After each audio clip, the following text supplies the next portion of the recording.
the Bay of Portofino. This is the main living room right here, which I think you'll be very comfortable in. Spacious suites with deluxe accommodations.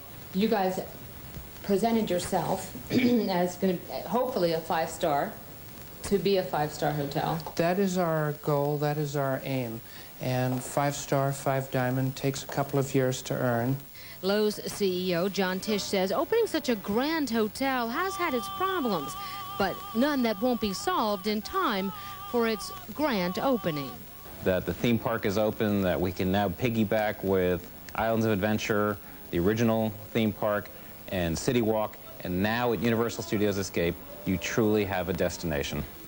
And that, of course, is the goal here. Of course, their friends next door, Disney, have a lot of hotels on the park's property. Now Universal has its first, and it is quite a grand one. They're already working Loews Hotel on a second at the Hard Rock Hotel, also a premier hotel. Some of the things they're working on, curbside check-in, something new, kind of like in the rental car agencies where you do everything at the curb. They're still working on the technology for that. They're also still working on their spa. They're not going to have that open until the end of the year, and some landscaping. But for all intensive purposes, they tell me tomorrow at 9 o'clock when they clink those giant champagne glasses you saw outside in the area, they say that will be their official grand opening, and Portofino Bay will be open. And they say they're keeping the prices down, but it's still kind of a pricey hotel, so you might want to save up for this one. We're live in Orlando. Leslie Gale, News Center 6, Night Beat.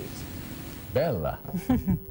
Part of Universal Studios Escape. The largest champagne flutes in the world came together for the grand opening of the Portofino Bay Hotel. Mike Holfeld was there, not for the champagne, mind you, but to cover the story. Mike. Thanks, Ken. Hi, everyone. You know, with this breeze, I feel like I am in Italy right now. This is a great story. True to form, Universal delivered Hollywood-style bravado to open its doors to Orlando. Let's take a look across the water right now, and you'll see the massive champagne flutes brought out for this party. A party complete with confetti, champagne, and, of course, a touch of Italy.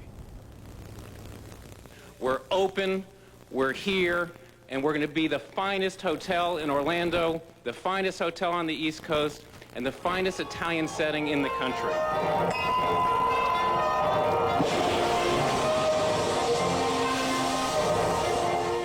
It was a grand salute for a grand hotel undertaking and investment.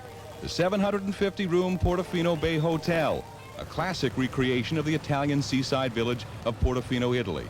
This resort sits in the heart of Universal's Orlando entertainment mecca. It's quite a sight. The latest big-name entry in the Orlando hotel boom. Clearly, we know there is competition in this marketplace. There are some 95,000 hotel rooms, and we at Loews, with our partners at Universal, over the next 3 years, will be adding 2,400 rooms. Loews and Universal's top brass are betting on their research. They're convinced the market is there, and it delivers. But does it? Guests we talked to say yes. I felt like I was in Italy. Really? Portofino. We've been to Portofino, and this is next best thing. Really? You've been there? Yes. And is it almost capture it, or does it capture it? It does. You know, a little bit, but it's wonderful. For being in Orlando, it certainly gives you the feeling of being far away. Mr. Tisch referred to an additional 2,400 rooms. December of next year, of course, the Hard Rock Hotel opens its doors, and then on the blueprint, Royal Pacific Hotel. So clearly they are investing in Orlando. Reporting live, Mike Holfeld. Back to you. Jackie? Mike, what kind of prices are we talking? And a lot of people are still looking for a place New Year's Eve. You know, we did some homework for you. There are a handful of rooms left. We're in the peak season right now, so starting price will be around $320. But then there's some off-peak prices starting December 23rd. We'll have more on that for you tonight at 5:30, because the big question is, everyone watching, can we afford it? I think you'll be surprised by the answer. All right. Thank you very much, Mike. Still to come.